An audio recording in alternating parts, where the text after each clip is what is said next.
So I saw a video that I thought was kind of interesting, and I thought maybe we'd watch it together.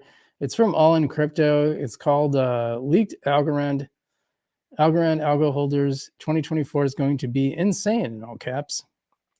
So I thought we'd like respond to it and just kind of react to it, see what we think. It's kind of fun. Gives my voice a little bit of a break too. It's fun. And I saw one. I wanted to react to. Invest Answers Hedera video too, so I might do that at some point, but oh, that's what happened. Algorand, it's been a little while since we have spoken about this cryptocurrency project, but today we are going to be back with a bang.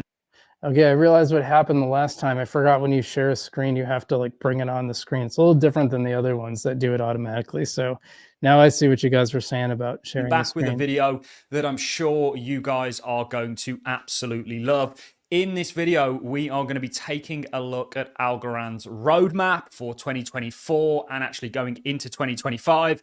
Now, I meant to do this video a couple of months ago when the roadmap was actually released, but I thought I would wait for the opportunity to speak to John Wood, the CTO of Algorand, once again to actually ask him to explain the roadmap to us. And I'm not going to be releasing that interview until Tuesday, which is, I believe, the 13th at 8:30 p.m. UK time, so GMT. But what I am going to do for you guys in this video is I am going to play you a clip. I'm going to be leaking my own interview and playing you a clip from it where we get into a specific part of the roadmap that I think is going to be absolutely huge and is going to fundamentally change Algorand, its ecosystem, and the participants in it. So that's what we're going to be predominantly looking at in this video. I do have some interesting things to kind of go over as well. Like we are going to be looking at Algorand's TVL, which has seen an absolutely insane spike, recently taking it to new all-time highs. And of course, I will at the end of the video talk a little bit about the price. I haven't got any price predictions. By the way, that TVL metric is kind of impressive because Algorand's price has been pretty low. Like, obviously, it's been much higher than it has been. So for its TVL to reach a new all-time high is pretty impressive. Unfortunately, at the moment for Algorand, you guys know that my price predictions are all technically generated. I'm not seeing any technical patterns for Algorand, unfortunately. We have given many other price predictions, and actually some of those technical patterns that we identified have now triggered and are looking to play out. But we will look at the Algorand price towards the end of the video. But I'm stoked to share with you this part of the roadmap that I am unbelievably excited about. I'm excited about the whole Algorand 2024 roadmap, but this in particular, I think is going to fundamentally change Algorand and perhaps bring the masses to it. So a good place for me to start is addressing what stage of the roadmap we're going to be talking about, and it's personally one of my favorite stages of this roadmap. So what I want to do is now go over to the roadmap, and you can see this is the Algorand Gambit 2024 roadmap, and these stages are all named after chess moves. Now, I actually didn't know that until I spoke to John Wood, and remember that interview's. I actually thought I thought that was a good idea. I like that. So I think they're coming around. I think that's a really interesting way to do it. By the way, they got They got a pretty vague a quarter two to quarter four for consensus incentivization. I think someone was asking about that earlier, and I think that's it's probably my guess would be just watch for it by the end of the year would be my thought. But yeah, I thought this was kind of a cool idea. It probably was most exciting to people already in Algorand, but it shows that they're trying to put together something more compelling than just throw some stuff out there and hope it sticks. I know they used a bunch of my, they took a bunch of my videos with my interview with John and chopped it up and made it into a bunch of shorts. They wanted like a higher res video, but I didn't have it. I just recorded the live stream. So, but let's see what he has to say. Coming out at 6:30 p.m. UK time on Tuesday, which is the 13th of this month, February.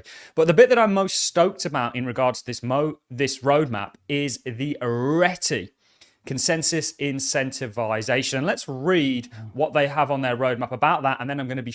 By the way, I thought that's probably what he was going to say. I thought he was going to say that consensus incentivization was the biggest deal. I think it's probably what they should have had all along. And I think from what I understand, they're kind of going away from governance rewards. They'll still have governance, but Maybe XGov will stick around in terms of rewards. I'm not sure, but yeah, it's like something. So John said, they thought early on that people would just, people would just run nodes for the fun of it, because they like Algorand. Guess what? They didn't. I mean, there's some, but not nearly to the level that they thought. So they realized, yep, you got to incentivize people.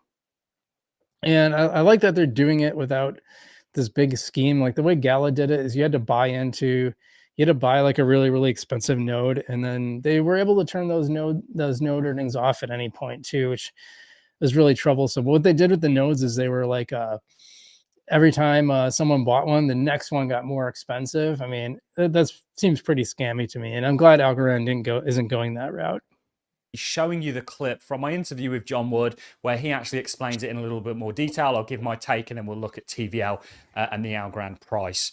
So if we scroll down to the RETI spot, it says the RETI consensus incentivization. So RETI, an opening for strategically minded players renowned for its reliability and effectiveness, especially in long-term positional battles.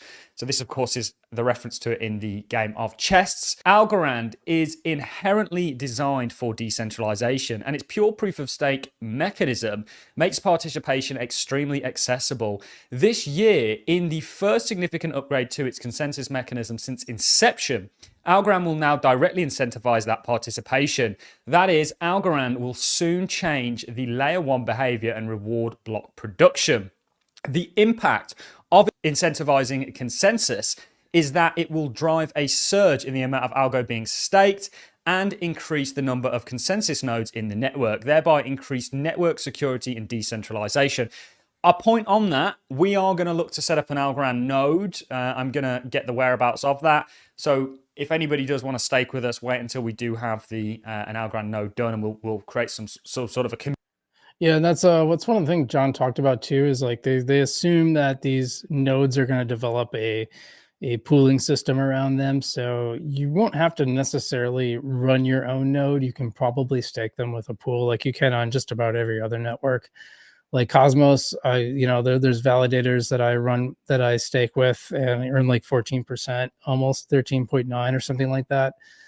And I don't have to worry about the node part, because like, I don't know, I tried Ost, who runs the High Forge network, who I met at Decipher.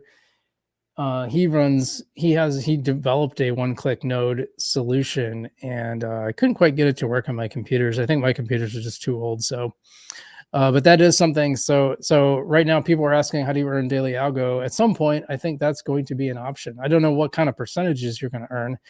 I doubt they'll be as high as Cosmos, but cool that they're going to be incentivizing them. Community around the node. I think that'd be quite a cool thing to do. We already run a number of nodes on a number of other networks.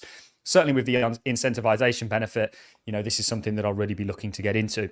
So a portion of the consensus incentives will come from the transaction fees. In the short term, the Algorand Foundation will also contribute funds to boost the incentive rewards. Over time, as adoption of Algorand grows and modifications to the fee structure are implemented, transaction fees will become more meaningful and should be able to sustain the security of the network on its own. So this is going to be huge. This means that you guys as stakers will be rewarded, and of course the validators themselves will be getting rewarded. As stated here, increasing the amount of them and the willingness to do so, I guess. Right now, you don't really get rewarded for running an Algorand stake pool. People are doing it perhaps because they have a stake in it. What I want to do now, guys, is actually dive over to our clip of John Wood. It's just a clip of an hour-long interview of him talking about the RETI in specific, what it is, and giving a little bit of his take on it. So let's go ahead and play that clip. Yeah. And the next one we've got, which I'm going to definitely butcher after the Queen's Gambit, is the RETI. How are we saying that? I had to Google it. I even Googled, like, there was a dude who was explaining it as a chess move totally separately on the internet. And apparently it's RETI. RETI. So we've got the RETI next, which is the consensus incentivization. Let's talk about what this is all about. Yeah, this is an absolutely enormous one, man. This is huge. So like, for folks who are listening, most blockchains, the secret sauce of blockchain is this idea that you have computers all over the world. They all have a copy of the chain. They're all that's the decentralized piece. So no one's in charge, but you have to keep them all in sync, right? You got to make sure that they all have the same copy of the blockchain, and when a new block is added, they all have to update that new block and validate it. Well, that action is known as mining on Bitcoin. It's known as block production on Ethereum and on Algorand and Cardano and proof of stake systems. And usually the act of mining or producing blocks, which essentially, by the way, is validating transactions and putting them in a, is usually paid, right? It's usually something, it's an activity that the protocol will reward participants for. Why? Because you got to run a computer. You got to run a piece of software. It's got to be on all the time. It's got to be doing some work to validate transactions, create the blocks, and send data. And so those things are not free. Algorand's thesis up to this point had been that block production or execution of consensus would be done altruistically. What we mean by that is the holders of the Algorand token would want to stake it to secure the network, because which is what I was saying earlier. That's what he said on my channel too, that they, they kind of thought that it would. Well, actually, I don't think I think I read that later on. People that the foundation thought people would just want to out of their goodness of their heart, and turns out, nope, we want to get rewarded. They have the token, and so if I have like $1 million, I'm going to want to, if I'm a big, a big holder or VC or something, I'm going to want to make sure that I secure that $1 million by staking it. Empirically, though, from watching the chain over time, we're just not seeing enough people get out there and stake altruistically. Now, why is that? I mean, I don't know, but I would say there's some friction. Okay, it's not completely trivial. It's not like you open an app on your phone and just click a button. Instead, you got to fire up a Windows computer or a Linux computer or a Mac computer. You got to download some software. You got to run the software. You got to issue a participation key. There's a little bit to it, and so we've taken the decision that the future of the network, this dovetails really well with peer-to-peer, because with peer-to-peer you need lots of nodes, or you want a density of nodes that's high, and we'll talk about that in a sec. But we've taken the decision that it's healthier for the network to be more decentralized and more secure if we start to pay participants in consensus. So if the protocol rather starts to reward directly or incentivize directly the people who are executing consensus. And so I've just put out a white paper on this. So there's it's like 10 pager, 11 pager. It's co-authored by myself and my colleagues at the foundation, and indeed colleagues at the Inc. It discusses this all the way through, from the change in the thesis to the technical implementation to some of the gaming angles that this introduces, because when you make changes, you introduce new threat vectors. Yep. And so how we're going to mitigate those security concerns. And I've also released as well a Loom video, so a recording of me talking through the paper in normal language, so it's understandable by people who are not technical or don't have a mathematical background. But we think that by incentivizing consensus in a meaningful way, we will not only see an explosion in the number of nodes that are running on the network, decentralizing it, but also an explosion in the amount of Algorand that's staked protecting the network. The more Algorand that's staked, the more secure the network is. Yeah, I think that's a key element there. I think that's a really important point that you just made, because right now I think we need way more staking than is way more nodes than is happening. That's been one of the criticisms about Algorand, and whether it's decentralized or not. And then people point to the nodes and say, well, there's not nearly enough nodes for that. And I've seen people make that that criticism of Hedera too, having a handful of governing council members. I know they're adding more as to speak, but it's these big companies that all control it. In terms of decentralization, it's not great. It's good for having all these high-end companies have buy-in into the ecosystem. It shows that they see some value there, but on the other hand, I understand the decentralization argument.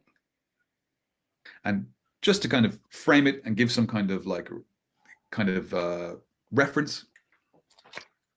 So we thought we would leave that there. We didn't want to give you too much and spoil the entire interview, but remember that's coming out at 6:30 p.m. time UK on Tuesday in the coming weeks. So it's the 13th of February. So do stay tuned for that. This is fundamentally a massive change. I think this is going to... All right, so I think that was the bulk of the video. Yeah, I thought it was interesting. I think for a lot of you guys, you probably saw the whole thing, but one of the things I think John is like really, really good at doing this. He's really, really good at selling Algorand, about getting people excited. I had a lot of fun talking to him when he was on my channel. Actually twice that we've I've interviewed him on my channel. Actually, I've been wanting to get Stacey Warden as well. So at some point we'll get her on, I think, because I got like some questions for her.